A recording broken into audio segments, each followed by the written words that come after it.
I'm Riya Yadav. Welcome to EduCent. I am your science educator for the entire class 9th. Here you will find all the interactive lessons from your NCERT textbook. So if you are finding it helpful, please do share it with your friends. Welcome to the new video of Study Out of the Box where we are going to start the new chapter Tissue from class 9th Biology. तो इससे पिछले वाला जो chapter हमने पढ़ा था the fundamental unit of life, उसमें हमने देखा था कि सारे के सारे ऑर्गेनिजम्स, जितने भी लिविंग ऑर्गेनिजम्स हैं, वो सब सेल्स से बने हुए हैं। कुछ तो ऑर्गेनिजम्स ऐसे हैं जो सिर्फ एक ही सेल से बने हुए हैं, जिनको कि यूनिसेलुलर ऑर्गेनिज्म कहा जाता है, और ज़्यादातर ऑर्गेनिजम्स ऐसे हैं जो कि बहुत सारे ट्रिलियंस ऑफ सेल्स से बने हुए हैं। इनको मल्टी सेलुलर ऑर्गेनिज्म कहा जाता है। तो क्योंकि यूनिसेलुलर ऑर्गेनिज्म सिर्फ एक ही सेल से बने हुए होते हैं, तो उनके अंदर जितने भी फंक्शंस होते हैं वो एक ही सेल करता है। अब चाहे वो फूड को इनटेक करना हो, उसका डाइजेशन करना हो, उससे न्यूट्रिएंट्स एब्जॉर्ब करने हो, चाहे उसको एक्सक्रीट करना हो, वो सारा काम उनका एक ही सेल करेगा। लेकिन मल्टी सेलुलर ऑर्गेनिजम्स बहुत सारे सेल्स से बने हुए हैं, इसीलिए जितने भी मल्टी सेलुलर ऑर्गेनिजम्स हैं, प्लांट्स हो, एनिमल्स हो या ह्यूमंस हो, हम सब में सेल्स ग्रुप्स में डिवाइड हो जाते हैं अलग अलग फंक्शंस करने के लिए। और जिस सेल का ग्रुप एक ही तरह का फंक्शन कर रहा है, वो दिखने में भी एक ही जैसा होगा। जैसे अगर मसल्स के सेल्स हैं, मसल्स के सेल्स का ग्रुप बना हुआ है, तो वो दिखने में बिल्कुल एक ही जैसे होंगे और उनका काम भी एक ही होगा, मूवमेंट करने का। या फिर अगर नर्व सेल्स हैं, तो नर्व सेल्स भी दिखने में बिल्कुल एक जैसे हैं और इनका काम क्या होता है, मैसेजेस को ब्रेन तक पहुंचाने का। ऐसे ही अलग अलग ग्रुप ऑफ सेल्स होते हैं, ये दिखने में बिल्कुल एक जैसे होंगे, एक ही तरह का काम करते होंगे, और इन्हीं ग्रुप ऑफ सेल्स को टिश्यूज कहा जाता है। और ये जो मल्टी सेल्युलर में जो सेल्स टिश्यूज में डिवाइड हो जाते हैं, इसको बोलते हैं डिवीजन ऑफ लेबर। यानी ये सेल हमारी बॉडी में अलग अलग फंक्शंस करते हैं, तो ये लेबर ही तो हुए। अब हमने इनको इनके स्पेशलाइज्ड फंक्शन दे दिए, इनको एक ही जैसा काम दे दे करके एक एक ग्रुप को डिवाइड कर दिया। इससे हमने डिवीजन ऑफ लेबर कर दिया, जिससे जो भी वर्क होगा उसकी एफिशिएंसी बढ़ जाएगी। ठीक है, तो एफिशिएंसी ऑफ वर्क बढ़ाने के लिए हम लोग अपनी बॉडी में डिवीजन ऑफ लेबर करते हैं सेल्स का। तो क्योंकि प्लांट्स एंड एनिमल्स दोनों एक दूसरे से काफ़ी हद तक अलग अलग हैं और इनके टिश्यूज़ भी अलग अलग तरीके के हैं, तो हम इनको सेपरेट वीडियोस में पढ़ेंगे। इस वीडियो में हम प्लांट टिश्यू को डिटेल में स्टडी करेंगे और इसके अगले वीडियो में हम एनिमल टिश्यू को पढ़ेंगे। तो प्लांट टिश्यूज़ को मेनली दो ग्रुप्स में कैटेगराइज किया गया है, that is meristematic tissues and permanent tissues. अब इसे दो अलग अलग कैटेगरीज में इसलिए बांटा गया है क्योंकि मेरिस्टेमेटिक टिश्यूज का फंक्शन सिर्फ इतना होता है कि वो डिवाइड करके अपने सेल्स को ग्रोथ करेंगे एक प्लांट में, और ग्रोथ को छोड़ करके बाकी सारे फंक्शन परमानेंट टिश्यूज के सेल्स करते हैं। अब देखो, जो हम एनिमल्स में या फिर ह्यूमंस में ग्रोथ होती है वो बिल्कुल प्रोपोर्शनेट होती है।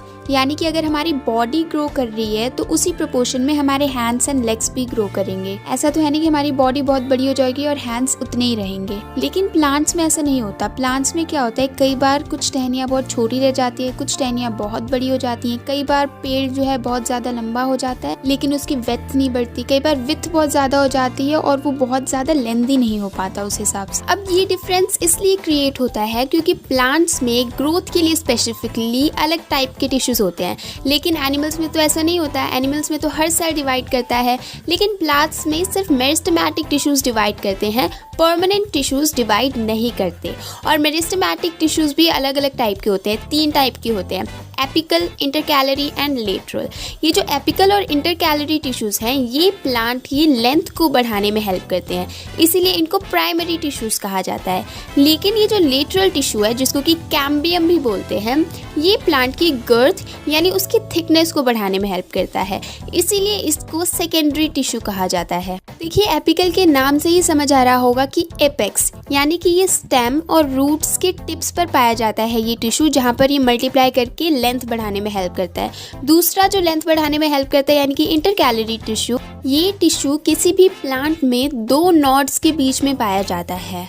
अब ये नॉड क्या होता है, तो देखिए, किसी भी पेड़ में अगर कहीं से कोई ब्रांच निकल रही है, तो जिस पॉइंट पर वो ब्रांच उस बड़ी सी स्टेम से मिक्स हो रही है उसको हम बोलेंगे नॉड। तो एक नॉड से दूसरे नॉड के बीच में एक टिश्यू पाया जाता है जिसको कि इंटरकैलरी टिश्यू बोलते हैं। यहाँ पर ये मल्टीप्लाई होकर के प्लांट की लेंथ को बढ़ाने में हेल्प करता है। तो आई होप कि आपको एपिकल यानी कि जो स्टेम और रूट्स के टिप्स पर पाया जाता है प्लांट की लेंथ बढ़ाने के लिए, और इंटरकैलरी जो कि दो नॉड्स के बीच में पाया जाता है प्लांट्स की लेंथ बढ़ाने के लिए, ये दोनों प्राइमरी टिश्यू समझ आ गए होंगे। और जो तीसरा हमारा सेकेंडरी टिश्यू है यानी कि लेटरल टिश्यू जिसको कि कैम्बियम टिश्यू भी कहा जाता है, ये पाया जाता है किसी भी प्लांट में साइड में, ठीक है, साइड में पाया जाता है ये, जहाँ पर वो मल्टीप्लाई होकर के पेड़ की थिकनेस बढ़ाता है। अब हम मेरिस्टेमेटिक टिश्यूज़ के बारे में कुछ और चीज़ें जान लेते हैं। तो क्योंकि पूरे प्लांट स्ट्रक्चर में यही एक टाइप की टिश्यूज़ है जो कि डिवाइड कर सकती है, इसीलिए इस टिश्यू के सेल्स को टॉटिपोटेंट बोलते हैं, and it is just because it has the power to divide. अब हम मेरिस्टेमेटिक टिश्यूज़ के कुछ और इम्पॉर्टेंट कैरेक्टरिस्टिक्स देख लेते हैं।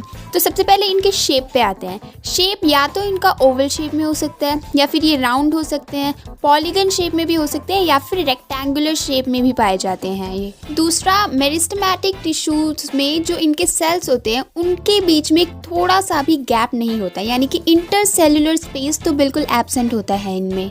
अब देखिए तीसरा, क्योंकि इन्हें डिवाइड करना होता है बिना रुके, इसीलिए इनकी जो सेल वॉल होती है वो भी बहुत पतली होती है। चौथी कैरेक्टरिस्टिक ये है, क्योंकि देखिए बाकी के सेल्स को और भी बहुत सारे फंक्शंस परफॉर्म करने होते हैं, इसलिए उनके अंदर वैक्यूल बहुत बड़ा होता है। लेकिन मेरिस्टेमेटिक टिश्यूज़ के सेल में जो वैक्यूल होता है वो या तो बहुत ही ज़्यादा छोटा होगा, यानी कि इतना छोटा कि बिल्कुल दिखेगा ही नहीं, या फिर वैक्यूल्स इनमें एब्सेंट ही होंगे। तो क्योंकि वैक्यूल्स इनमें बहुत छोटे या फिर एब्सेंट होते हैं, इसीलिए इनके अंदर साइटोप्लाज्म बहुत ज़्यादा होता है, यानी साइटोप्लाज्म इनका बहुत डेंस होता है। और देखिए क्योंकि सेल डिवीजन में न्यूक्लियस का एक बहुत बड़ा रोल होता है, इसीलिए मेरिस्टेमेटिक टिश्यूज के सेल्स में न्यूक्लियस बहुत बड़े साइज के होते हैं, और ये न्यूक्लियस सेंटर में होते हैं। बाकी सेल्स में तो क्योंकि वैक्यूल ही इतना सारा स्पेस घेर लेता है तो न्यूक्लियस साइड में हो जाता है, लेकिन मेरिस्टेमेटिक टिश्यूज के सेल्स में न्यूक्लियस सेंटर में होता है और बहुत बड़ा होता है। इनकी नेक्स्ट कैरेक्टरिस्टिक्स है, क्योंकि ये डिवाइड करते हैं, डिवीजन करते हैं, इसीलिए इनके सारे सेल्स लिविंग होते हैं, एक भी सेल इनका नॉन लिविंग नहीं होगा, जबकि जो परमानेंट सेल्स हैं उनमें ज़्यादातर सेल्स नॉन लिविंग भी होते हैं। और इनकी लास्ट कैरेक्टरिस्टिक है कि ये बहुत रैपिडली यानी कि एक्टिवली डिवाइड करते हैं और नए सेल्स प्रोड्यूस कर पाते हैं। अब हम बात करेंगे परमानेंट टिश्यूज़ की। तो देखिए ये जो मेरिस्टेमेटिक टिश्यूज़ होते हैं वो तो कंटिन्यूसली डिवाइड करते रहते हैं बिना इंटरसेल्युलर स्पेसेस के, इसीलिए एक टाइम ऐसा आता है जब कुछ सेल्स एक परमानेंट शेप और साइज ले लेते हैं, इन्हीं को हम बोलते हैं परमानेंट सेल्स। ऐसे ही कुछ परमानेंट सेल्स ग्रुप्स में डिवाइड हो जाते हैं एक जैसे, और फिर एक जैसे फंक्शंस को ले लेते हैं, फिर उस ग्रुप ऑफ सेल्स को हम बोलते हैं permanent tissues. I hope you got this कि मेरिस्टेमेटिक टिश्यूज के सेल्स ही परमानेंट बन जाते हैं और फिर वो परमानेंट टिश्यूज बना लेते हैं साथ में, और फिर अपने अपने फंक्शंस को डिवाइड कर लेते हैं। अब इन सेल्स के एक permanent shape, size and function लेने के इस प्रोसेस को सेल डिफरेंशिएशन कहते हैं, क्योंकि अब तक ये सारे के सारे सेल्स एक साथ काम कर रहे थे ग्रोथ का, जब तक कि ये मेरिस्टेमेटिक टिश्यूज थे, लेकिन अब ये सेल्स अलग अलग ग्रुप्स में डिवाइड करके specific functions, shape and size ले लेते हैं, इसीलिए इसे सेल डिफरेंशिएशन कहते हैं। और इस सेल डिफरेंशिएशन की वजह से ही अलग अलग परमानेंट टिश्यूज बनते हैं। अब इन परमानेंट टिश्यूज को भी दो ब्रॉड कैटेगरीज में डिवाइड किया गया है, that is simple permanent tissues and complex permanent tissues. अब ये जो सिंपल परमानेंट टिश्यूज हैं ये तीन तरीके के होते हैं, that is parenchyma, collenchyma and sclerenchyma.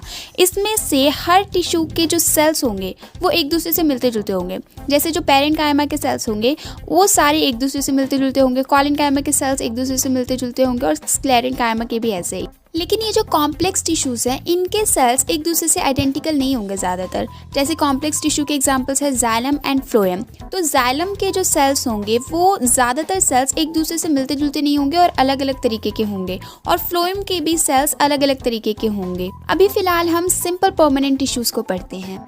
तो सिंपल परमानेंट टिश्यूज़ में भी जो सबसे कॉमन परमानेंट टिश्यू है वो है हमारा पैरेन्काइमा। इस पैरेन्काइमा को हम पैकेजिंग टिश्यू भी बोलते हैं, क्योंकि ये फूड को स्टोर करने का काम करता है जनरली। इसकी सेल वॉल बहुत ही ज़्यादा पतली होती है और इनके सेल्स के बीच में जो इंटरसेल्युलर स्पेस है वो बहुत ज़्यादा होता है। कुछ सिचुएशंस में ये पैरेन्काइमा क्लोरोफिल भी स्टोर करता है फोटोसिंथेसिस परफॉर्म करने के लिए। उन सिचुएशंस में हम इस पैरेन्काइमा को क्लोरेन्काइमा भी कहते हैं।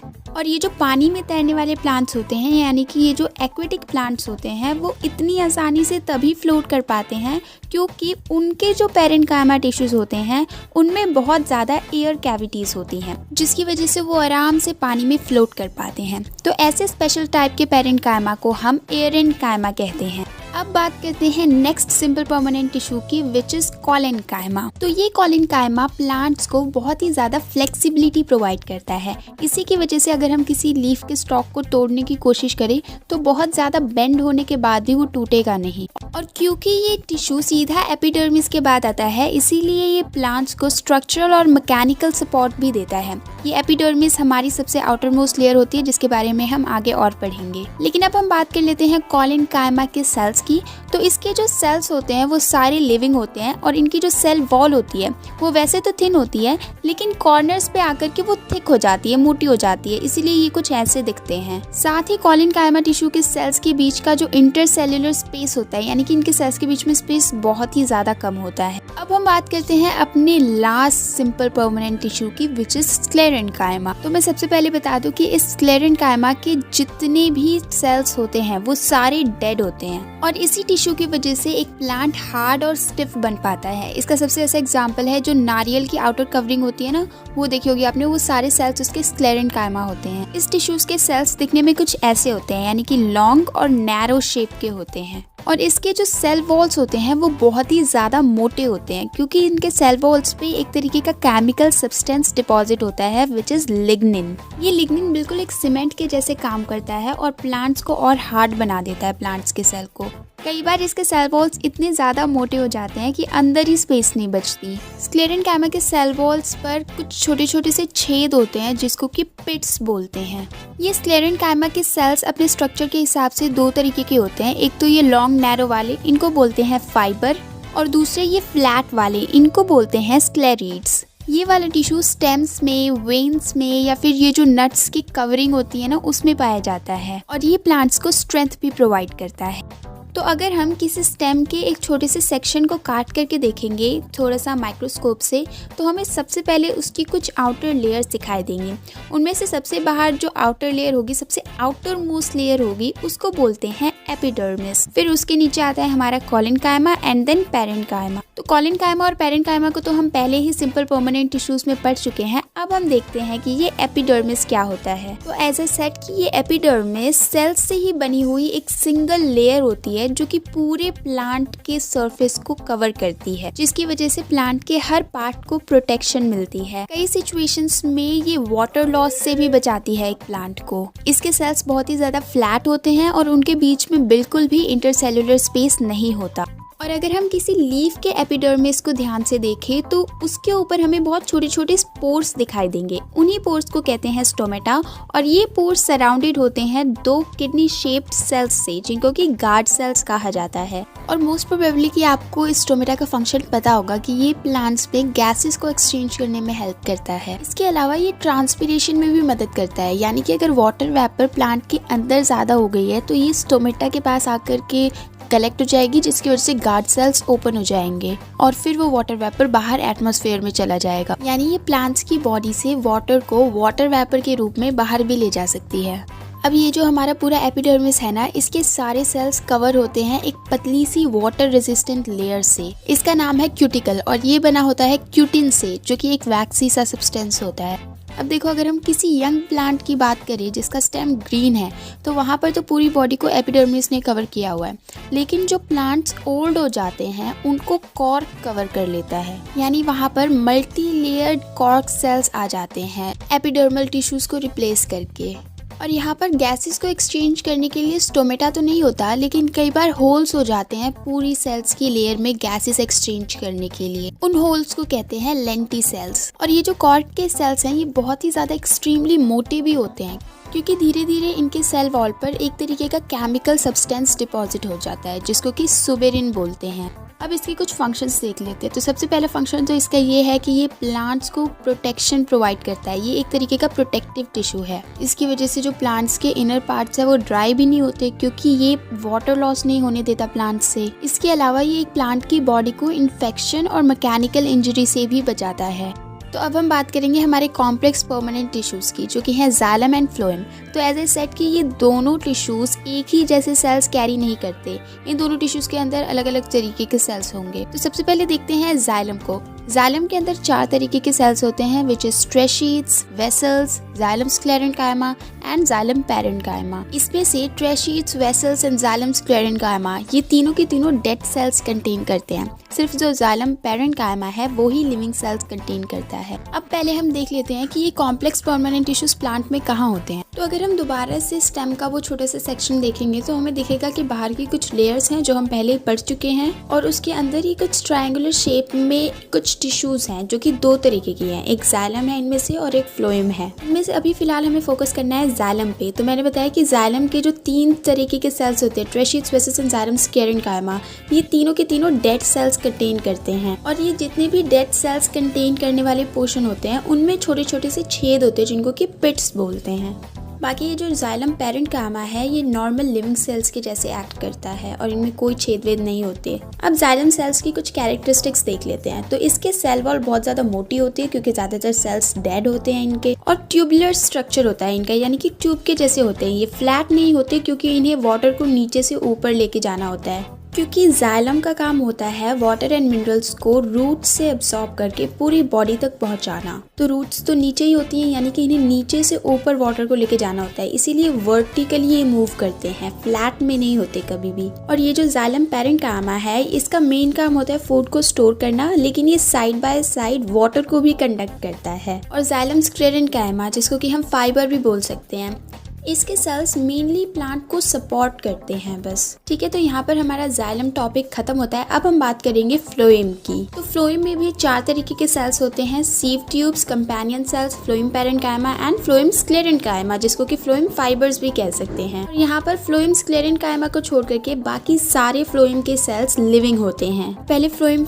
का फंक्शन सिर्फ इतना होता है कि ये फूड को लीफ से उठा करके पूरी प्लांट बॉडी में डिस्ट्रीब्यूट करता है, यानी कि लीफ अपना फोटोसिंथेसिस करके फूड उधर बनाता है और यहाँ से फ्लोएम के सेल्स उसको लेकर के पूरी बॉडी में डिस्ट्रीब्यूट करते हैं। और ये जाइलम के जैसे नहीं होते क्योंकि ये हर डायरेक्शन में मूव कर सकते हैं। जाइलम तो सिर्फ वर्टिकली यानी कि ऊपर मूव कर सकते हैं, लेकिन ये हर डायरेक्शन में मूव करते हैं। तो अब हम फ्लोएम के अलग अलग सेल्स के फंक्शंस को देख लेते हैं। तो ये जो फ्लोएम स्क्लेरेन्काइमा या फ्लोएम फाइबर होता है ये मेनली फ्लोएम टिश्यू को मैकेनिकल सपोर्ट देता है, और फ्लोएम पैरेन्काइमा तो बस फूड को स्टोर करके रखता है। लेकिन ये जो सीव ट्यूब्स हैं ये मेन कंडक्टिंग एलिमेंट है फ्लोएम टिश्यू में। ये ट्यूबुलर शेप में होते हैं इसके सेल्स, और इन्हीं सेल्स की वजह से फ्लोएम फूड को दूर दूर तक भी डिस्ट्रीब्यूट कर पाता है, यानी कि बहुत दूर तक भी इन सेल्स की वजह से फूड को डिस्ट्रीब्यूट किया जा सकता है फ्लोएम के द्वारा प्लांट्स में। और लास्ट ये जो कंपेनियन सेल्स होते हैं ये बहुत छोटे छोटे सेल्स होते हैं और ये ज़्यादा दूर नहीं जा पाते फूड को ट्रांसपोर्ट करने के लिए। मतलब अगर कोई शॉर्ट डिस्टेंस पे जाना है